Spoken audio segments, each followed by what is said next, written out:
Okay, here we go. The darkest moments in TV history 7. Sub to the YouTube if y'all have not already. Y'all on the YouTube, y'all follow Twitch. Here we go. Under the water, there are traps. I gotta turn the lights off. What is this? It's the perfect place for an accident. On the 29th of June, 2025, a group of teenagers ventured into the Miriam River in Bacabal, Brazil, for a quick morning swim. But after several minutes in the water, the group started to realize that one of its members, missing 13-year-old Raisa, was no longer beside them. And after calling out her name and searching the surrounding area, the realization set in. Raisa had disappeared. It was now likely somewhere in that murky water around them. How does this happen? The news sent shockwaves throughout the community, and straight away, locals filled the area to help find this girl. But their attempts were all futile. And with each passing moment, it grew more and more likely that Raisa had tragically drowned, with the search efforts shifting to recovery efforts the next morning. Okay. The tragedy led to various news stations arriving on the scene to help document the search, and for one reporter, Lenildo Frazao, he couldn't help but view Raisa's story as a cautionary tale. Wait, the Miriam River is particularly unassuming from the surface, which she low-key bad. Yeah, you need to fucking like... It should have been you instead of her, bro. I'm not gonna lie. Is exactly what made it so dangerous, since it carried with it an unexpectedly strong current and a bottom that was littered with sudden drop-offs. As even in shallow sections, one step could plunge you into deep water without warning. As a result, tragedies like this had sadly happened here before, and for Lenildo, this was the perfect time to highlight the river's dangers, in the hope of preventing one from ever happening again. And he had a unique idea to help achieve this. Rather than just explaining how dangerous the river was, Lenildo wanted to demonstrate it. And so he began to take off his shoes and his pants before entering the water, with his microphone in his hand. He's done for. Foi justamente aqui, pessoal. Nós vamos entrar agora na água aqui para mostrar para vocês o local. Olha, a gente já vê que aqui a água é muito forte, ó. E vai descendo, ó. Vixe Maria, vai descendo aqui, viu? Ó. The camera rolled as he waded into the river, at first going just to the depths of his knees, before the riverbed began to drop beneath him, sending the water all the way up to his chest. Então, pessoal, e ainda tem a correnteza. Aqui já, olha, ó, passinho para frente, a água já tá praticamente. And all while this happened, he spoke to the viewers at home about how unsafe this area could be, especially for unattended children who weren't strong swimmers. But even with most of his body now submerged, he wanted to take it even further in order to prove his point. Why? And so he continued wading towards the center of the river. Imagine literally deleting yourself from this earth trying to aura farm, bro. That's what we're about to watch, bro. Right in the direction of the noticeably fast-moving current. Until suddenly... Olha, dei pouquinho aqui, ó. A água já tá acima do meu peito, para você ver a situação. Se eu andar um pouquinho aqui, deixa eu ver aqui. Ó, vou andar mais. Ó a fundura aqui, ó. Ui. What? What just... Lenildo physically recoiled and let out a loud yell. What just happened? He stood there for a moment, anxiously glaring into the water, before telling his crew, "I think there's something down here underwater." Whatever he had touched in those murky depths didn't seem natural, with Lenildo describing it as being soft.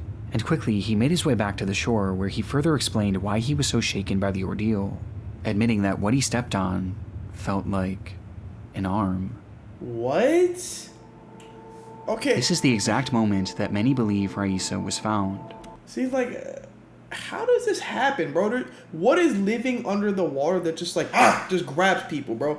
Bro had his dick ripped off.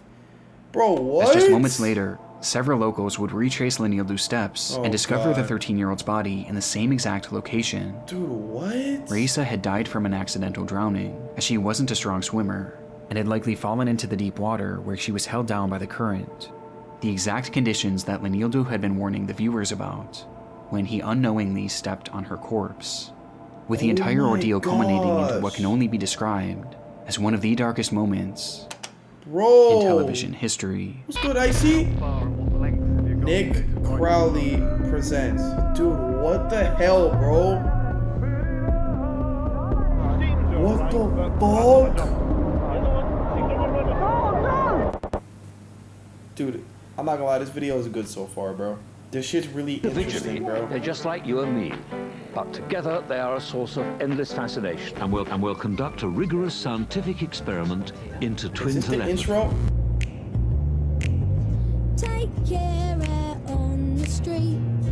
The Erickson twins. You said some crazy shit in my Discord, Blessed. It was a peculiar sight. As traffic flowed through one of the UK's busiest roadways, the M6, CCTV cameras captured two women walking down the narrow median, with a vehicle speeding past them on either side. These women were Sabina and Ursula Eriksson, 40-year-old identical twin sisters who grew up in Sweden, with Ursula eventually moving to the US and Sabina to Ireland. Just one day before this footage was taken, on May 16, 2008, Ursula had made the long flight to visit Sabina at her home in Dublin. But things got off to a troubling start. Chat, by the way, we're 26 subs away from doing a fried 2K stream, so y'all exclamation sub if y'all have not already, because they are discounted. And Sabina got into a verbal altercation with her husband and the father of her two kids, prompting both sisters to leave the house in the middle of the night without telling anyone. The next morning, the sisters emerged in the city of Liverpool, where they visited a police station and reported that Sabina's kids were in danger and were unsafe in her husband's care.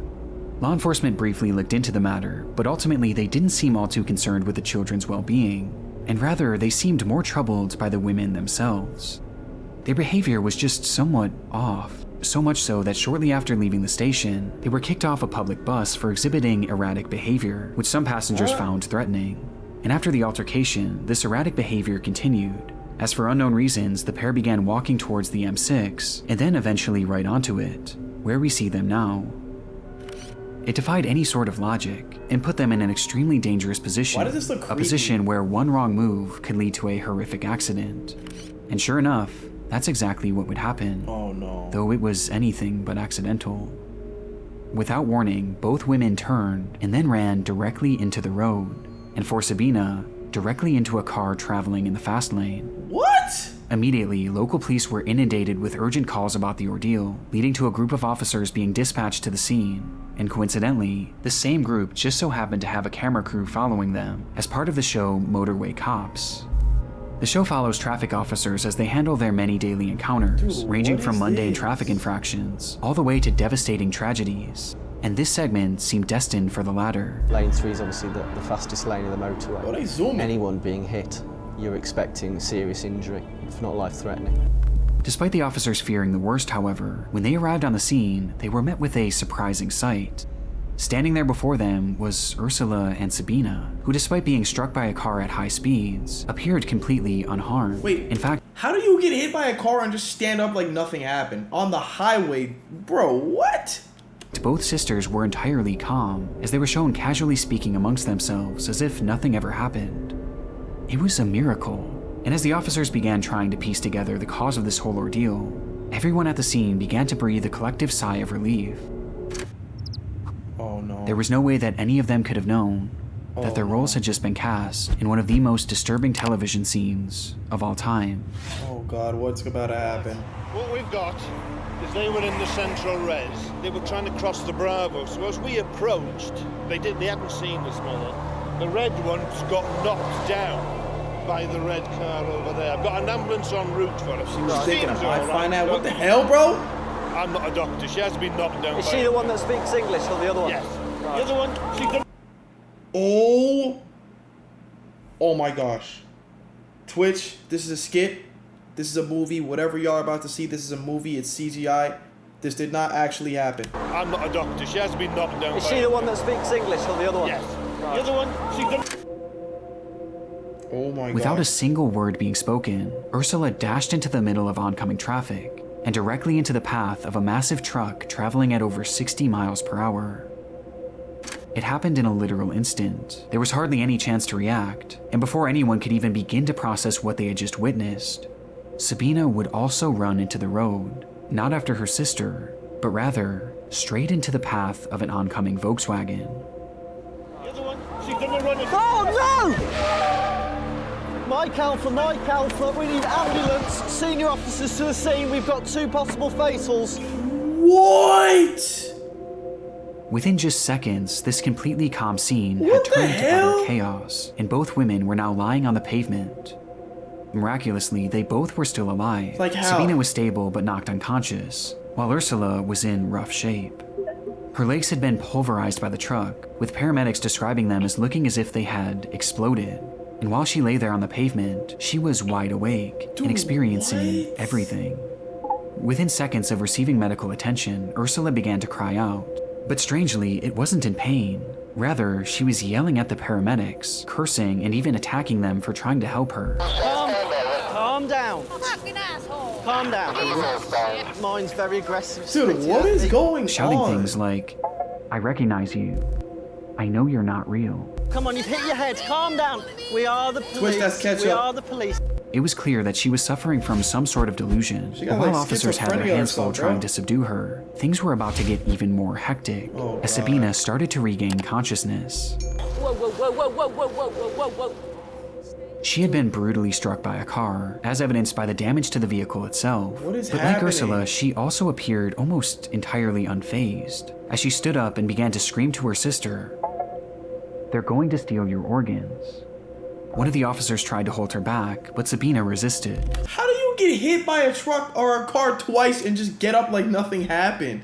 Dude, what am I watching? Oscar Tango 3-3. Oh. She's doing Eventually it shoving again. the woman to the GG. ground, before once again taking off into oncoming traffic. GG's. No! Stay! Stay there. Calm down, calm down, calm down. Thankfully, this time the cars managed to avoid her, but it would take 6 officers to finally restrain her, and even with Where's that the many people, it handcuffs? was still a struggle, as her strength was unlike anything that they had seen in a woman her size. And with Sabina now subdued, the chaos was finally over. What the hell, In the bruh? following moments, Ursula was airlifted to a local hospital where she underwent an extensive, yet successful emergency surgery, while Sabina was shockingly found to have no injuries, That's which allowed her to insane. be discharged into police custody after just 5 hours, Hey, where she was Chase. promptly arrested and sentenced to 1 day in prison for good, assaulting bro? an officer, as well as trespassing on the motorway. And with both women now safe, one question burned at the forefront of everyone's minds. Why had the Erickson twins done this? 1 day, yeah. 1 day in prison for that is insane, bro. They have so much aura. This is not aura, bro. At all, bro. Well, the immediate theory was that this was all the result of drug use. But surprisingly, when given toxicology tests, no drugs or alcohol would be found in either of their systems. They were entirely sober during this ordeal, Yo, which left only what? one plausible theory, that this was all the result of some sort of mental breakdown, with both What is women going somehow on, experiencing bro? its effects at the same time. This is ridiculous, Today, this bro. case is used as one of the most glaring examples of a psychological disorder This is known as ridiculous, folie bro. à deux, in which one person suffering from delusions transmits said delusions onto a different person, leading to both people experiencing the same misconstrued version of reality. And while this is only a theory, it's clear that regardless of the how or why, these women were extremely mentally unwell during this event. In fact, during the TV program, an officer even mentioned that this could be a 136. Yeah. What is that? Well, 136 if she is. Which is a code that allows law enforcement to hold people on account of their mental health to assure that they're safe to return to the public. But shockingly, not only did this never happen, but Sabina was released without ever being given a mental health assessment. In fact, Whoa, she was they're never not so doing much their as looked jobs. over by a mental health professional, and was instead released the very next day after the incident. On top of this, when she was released, she was given no information about Ursula's whereabouts or her condition, or even resources to help find her way home, leaving Sabina still mentally unwell and now stranded in an unfamiliar city, not knowing what happened to her sister. And sadly, her delusions were far from over. I have a feeling she's gonna, whatever hotel or wherever she's staying at, she might jump, bro, in GTA. As she left the police station on the 19th of May, Sabina had nowhere to go, and so she began to wander, carrying her belongings in the same evidence bag that the police had given her earlier that day. Eventually, she would happen across 2 men walking their dogs, and as she stopped to pet them, Sabina asked the owners where the nearest hotel was. I know But it. seemingly recognizing that the woman wasn't well, one of the men, Glenn Hollenshed, offered to have her stay at his place, to which Sabina happily obliged. But once no. inside Hollenshed's home, Sabina began acting extremely paranoid, checking the windows constantly and believing that her cigarettes had been poisoned. Despite this though, Hollenshed was patient, and he helped her make calls around the area to track down Ursula, while making sure that Sabina was eating and drinking. The following day, Hollenshed was preparing dinner for Sabina when he stepped out of the house to ask his neighbor for tea. But just minutes after returning home with the bags, he would once again step out of the house, only this time, he was completely covered in blood as he stumbled and screamed, "She stabbed me." As he collapsed to the ground, the neighbor rushed over to try and help, but the damage was already done. Holinshed would let out one final soft whisper, saying, "Look after my dog for me," before breathing his final breath. What? For unknown reasons, in that house, Sabina had stabbed Glenn Holinshed, and by the time law enforcement arrived, she was long gone, having fled the house with a hammer in her hand, which she used to strike her head repeatedly as she mumbled incoherently and walked down the sidewalk. Eventually, a man passing by tried to intervene, but Sabina immediately attacked, brandishing a roof tile that she had hidden in her pocket and using it to strike him on the head, nearly knocking him unconscious. It would take several minutes for police to finally catch up with her, but just like the day prior, she took off, leading to a chase that ended with Sabina being surrounded on a 40-foot tall bridge that passed over a highway, and recognizing that there was nowhere left for her to go. Hit a backflip at least. Somehow, Sabina would cheat death once again, and despite suffering 2 broken ankles and a skull fracture, she was alive. How? After a lengthy recovery, she was put on trial for the murder of Glenn Holinshed, where she would never give a single comment as to why she did what she did, leaving her motive a total mystery to this day. This is insane. Though it seems clear that it was at least partially a result of her delusions, with the defense pointing to Folie à Deux as a potential explanation. And in the end, it was deemed that Sabina was not mentally fit to make decisions at the time of the slaying, and ultimately, she was given a prison sentence of just 5 years. Whoa. This is truly one of the most disturbing TV cases of all time. And for as shocking as it is on its own, what I find most chilling is the fact that these officers mentioned holding her for a psychiatric evaluation, which ultimately never happened. Dude, this is insane, bro. Well, 136 if she is. It was a massive oversight. In fact, it was so glaring that the police department allegedly contacted the show and asked them to remove this entire section.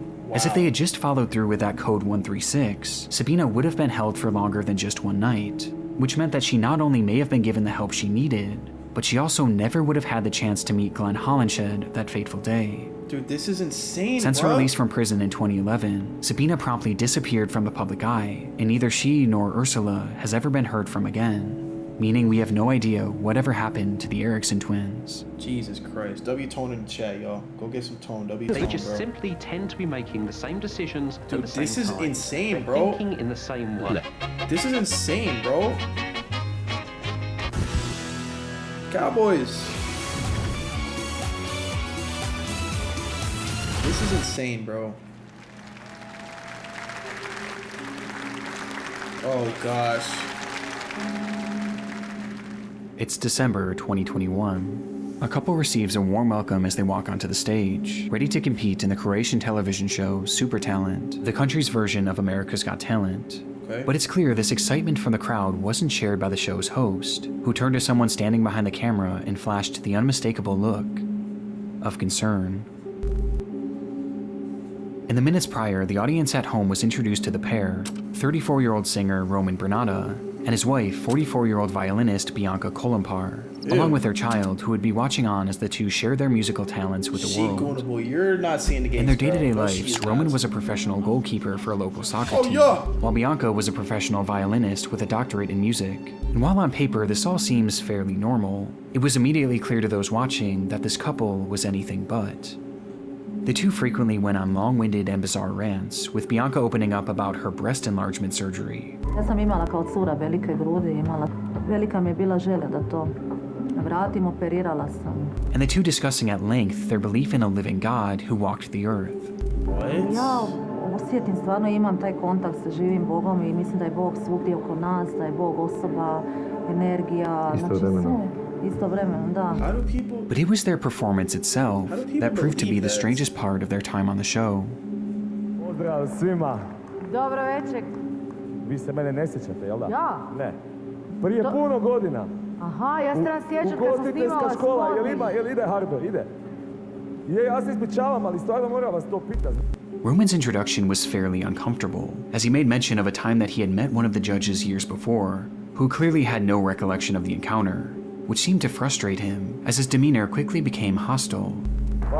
Ko je vaš talent? Dude, people like this are weird, bro. S čim ste se došli Ja nemam nikakav talent. Pa šta ste onda došli? Radit. Ali potpuno nebitno, emisija se zove Super talent, ja vas kolegica... volim, nemojte mi zamjeriti. Alo, polako.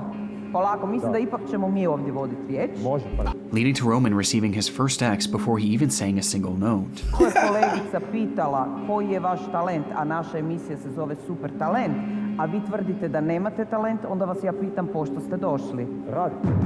Okej, hvala, može. It was a rough start for the couple, and by the time they did get to perform, things only got worse. And now, the end is near, and so I face the final curtain.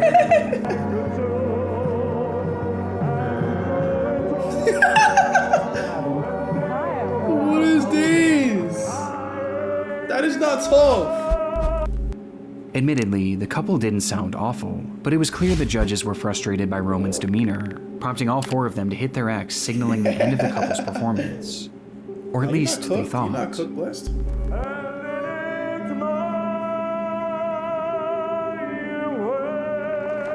Dude, I'm so confused, bro. Is he gonna like rush the judges or something? As the two just kept on performing, playing over the sounds of the judges shouting their name and the deafening silence from the crowd. Dude, what is going on? With the two going until a producer finally had to step in from behind the camera and officially cut them off. But even then, the couple continued their antics, this time by protesting the judge's decision, with Bianca even threatening to go to the newspaper and expose their behavior to the press, Dude, all what while about Roman this is stood scary? angrily to the side, glaring at the panel before him. And with that, Roman and Bianca's time on Super Talent was over, and they not only walked away without receiving the grand prize, but they also left with shattered reputations, as this segment became notorious among fans of Super Talent, with the couple being considered one of the most unusual acts to ever feature on the show. But despite its virality, this performance isn't what Roman is most widely remembered for today. You about to catch a body or something, bro. Yo! On February 6th, 2022, residents in Rijeka, Croatia were met with the sight of a fully nude man wandering the city streets. It was Stop zooming! And while most stared on in amusement, laughing to themselves and snapping photos, what they were witnessing was actually one of the most disturbing events the city had ever seen. What?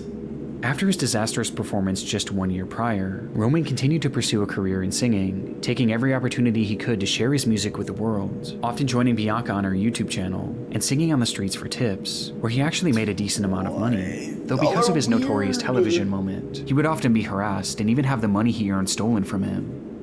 One day, while performing outside of a local soup kitchen, he was introduced to a woman named Darnika Krevich, a 67-year-old who relied on the soup kitchen for consistent 6'7" meals.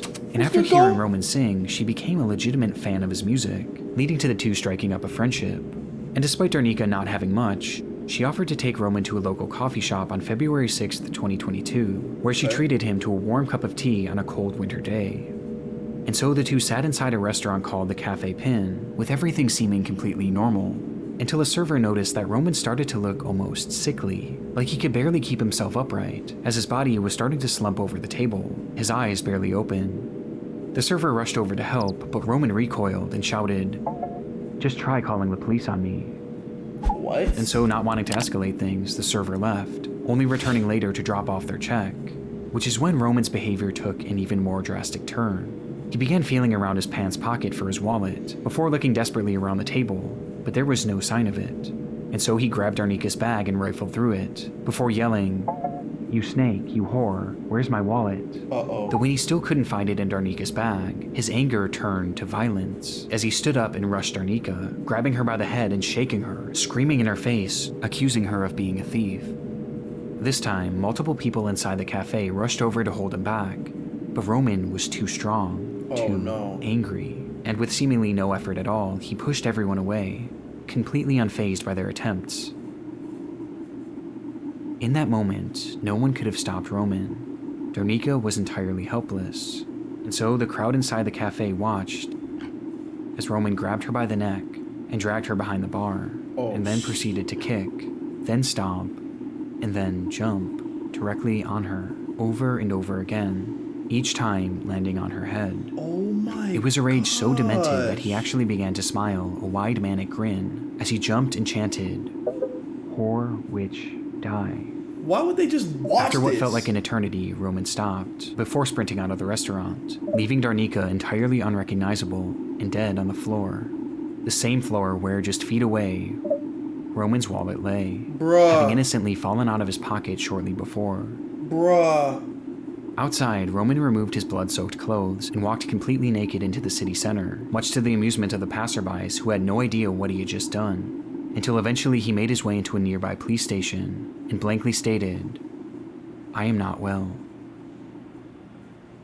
What the hell? This sentiment was true in so many regards. Roman hadn't been well for quite a long time. Since a young age, it's believed he had dealt with undiagnosed schizophrenia that had led to uncontrollable anger issues, before developing an alcohol and substance abuse problem that only exacerbated his symptoms. And by the time he was an adult, Roman became so delusional that he believed he was a disciple sent from God to touch the world with his music, something that he eventually convinced Bianca of as well. So in their Super Talent episode, when Bianca mentioned their love for a living God that walked the earth, she was likely referencing Roman. Ali ja osjetim, stvarno imam taj kontakt sa živim Bogom I mislim da je Bog svugdje oko nas, da je Bog osoba, energija, istovremeno, da. Roman was severely unwell, and no one in his life was keeping him in check. In fact, those closest with him were only feeding his delusions, with all of his issues coming to a head on the day of the incident. And when he realized his wallet was gone, Roman rushed to assume that Darnika was the one who robbed him, perhaps as a result of having his money stolen frequently on the streets. But the sad reality was, in a sea of people trying to exploit and mock Roman, Darnika was one of the few who actually truly cared about him and legitimately believed in his talents. And yet, he killed her in one of the most evil ways imaginable, all over a simple misunderstanding that was entirely his fault. In the end, Roman Bernardo was deemed unfit to stand trial and was never sentenced to serve any jail time, instead being given a 40-year sentence in a mental health facility, where he's since been described as a model patient, with his good behavior awarding him the opportunity to leave the facility for days at a time for therapeutic purposes. He is cooked, bro. There's Nature more, is bro. king here. Man can only watch and be humble. There's nothing out there. It's your imagination. Dude, these little intros are creepy, bro. This is a great video so far, though, bro. It was the start of yet another adventure for the crew of the television show Gardener's World. This British program has been on the air since the 1960s and provides viewers with tips on how to maintain their garden while showing off a variety of unique plant life, which often brought them to remote areas of the globe. Yes, Chase, 100%. This particular episode was filmed on February 5th, 2020 in the Drakensberg mountain range of Lesotho, Africa, with the host, Nick Bailey, making the long journey to track down one specific flower. One species which grows wild all over the country and has been a real favorite. There's no way. So he's trying to find one flower in all of this like land. With British gardeners for generations. Dude, Jameson, this is a golden channel, bro. This delicate flower would have been familiar with many of the show's viewers, as it was quite popular in the UK. But in this region, there existed a unique species that had only been seen a handful of times in the last century, since it only grew in one particular valley in this one particular mountain range. Its scientific name is the Gladiolus microcarpus, and there were two people who knew it better than anyone else. Rod and Rachel Saunders were well-renowned botanists who studied the world of South African flowers in depth, with their favorite being the gladioli, as they would spend days and even months on end roaming areas just like this to learn everything they could about them, making them the perfect duo to help with the show. Why gladioli? There's so many different plant species in South Africa you could have picked. I think they're beauty. Some of them are so exquisitely beautiful, you actually just want to sit down and cry when you see them. But even with their vast knowledge of this region, there was always an element of danger when traversing it. Its climate is often volatile, and conditions are known to turn on a dime, making safely navigating this area extremely difficult to downright impossible. This was apparent even on the day of filming, as a dense fog had rolled in, and given the steep and rocky landscape, one wrong step could spell disaster. Oh no. This didn't stop the crew from carrying onward though, as Rod and Rachel were relentless in their pursuit. They would do anything to find these flowers. And sure enough, the segment ended as they did exactly that. We've come about 4 times looking for this plant, and this is the best I've ever seen it. It is looking absolutely gorgeous. With that, Rod and Rachel's time on Gardener's World was over, but their journey through this area certainly wasn't. As the cameras cut, the crew made their way back to their makeshift base camp miles away, where they said their goodbyes, with Nick Bailey capturing a photo with a beloved couple and sharing it onto Twitter before parting ways, leaving the couple behind. As rather than returning to their home in Cape Town, this was actually just the start of what would be a multi-month expedition into this region, with the Ngoi Forest Reserve being their final destination. Along with being botanists, the couple were also avid seed collectors, and had started a business which shipped the seeds they had found to other plant lovers around the world. And while here, they made it their mission to find some of these ultra-rare gladioli seeds. And sure enough, on February 8th, 2020, Rod and Rachel sent a text to one of their employees at the seed mailing business, which contained a photo of the exact flower they were looking for. But despite this text seeming like a sign of more good things to come, the reality was far more bleak, as this text would ultimately be the last the couple would ever send. Oh no. Out of nowhere, communication with Rod and Rachel had stopped entirely, and for days no one heard anything from the duo, prompting that same employee they had sent the image to report them as missing on the 10th of February. Oh God. It was a devastating turn of events, but one that was always a possibility. Poor weather, a wrong turn, an injury, anything could have derailed their expedition, as again, this area was notoriously dangerous, with it seeming all but certain that they had fallen victim to the unpredictable fury of Mother Nature. Though this belief would quickly shift, thanks to the discovery of the couple's car. It was found by authorities abandoned by the edge of the Tugela River, and had been emptied of virtually everything inside. However, there was something left behind. As in the trunk, authorities would find a massive pool of blood that belonged to Rachel. Just days after filming, Rod and Rachel were making their way towards the Ngoi Forest Reserve, growing more and more excited by the discoveries they were making, oblivious to the fact that in the woods around them, they were being watched, hunted even, and not by an animal, but rather by a man. His name was Saifundin Aslam Dovicio, a local of the area that the couple was traversing, and on February 9th, he allegedly sent a text to his wife, Bibi Patel, telling her that he had found a good target, and that he was now in pursuit, with said target being Rod and Rachel. Later that night, the couple made their camp and began to drift off in their tent, while Dovicio allegedly watched on, and once he was certain that they had fallen asleep, he made his move, approaching the tent, then tearing it open, and then standing above the couple. Dude, this is weird, bro. In the following moments, Rod and Rachel would be brutally bludgeoned to death before they could even react, as they lay helplessly, still inside their sleeping bags. Dude, what? Text messages indicate that Dovicio then enlisted the help of his wife Bibi, as well as his friend Musa Jackson, to help discard the bodies, using the couple's own car to transport them to the one place they were certain they would never be found: the Tugela River. As there was something about this stretch of water that they believed would make these bodies impossible to find. Crocodiles. Oh my god. And so they pulled up to the banks of the river as the crocodiles quietly watched on from a distance and dumped the bodies of Rod and Rachel into the water, where they were immediately devoured. Bro. They thought it was the perfect plan. However, it thankfully failed to work as well as they had hoped, as in the following weeks, fishermen would happen upon both of the corpses, or at least what remained of them, as they were in such bad shape that it would take nearly 2 full months for them to be identified. What? As for why this attack happened, we still don't fully know, as the trial is still ongoing, with Dovicio proclaiming his innocence, which is why everything is alleged at the moment, but the evidence is damning. Messages on Dovicio's phone paint a clear picture that he was responsible for this, with his motive appearing to be religious differences between him and the Saunders, as well as money, as after the slayings, large sums of money were withdrawn from the couple's bank accounts, along with lavish purchases being made on their credit cards, with one of the receipts from the shopping spree being found inside of Bibi's purse. The evidence is almost impossible to deny, but while we wait for justice to be served, it's important to refocus on those who won't be here to see it happen. Dude, that is insane, bro.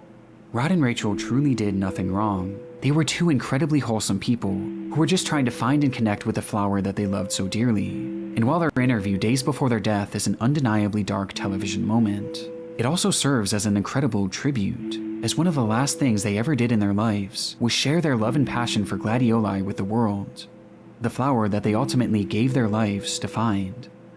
Quite a trek to get here, and what an incredible treat to see such a special plant in such a niche environment. Thank you. Pleasure. It's a pleasure. It's nice to be here. Dude, that's sad, bro. Like, that's not even scary. That's actually just, like, horrible. Holy shit, bro. This is a good-ass video, bro. This is a good-ass channel, bro. This is a good-ass channel. Y'all on the YouTube. Y'all follow Twitch. Y'all on Twitch, !YT. Y'all subscribe to the YouTube. This was a W video, bro. I'm subscribing and liking the video. Dude, holy shit. That was the quickest 33 minutes ever, bro.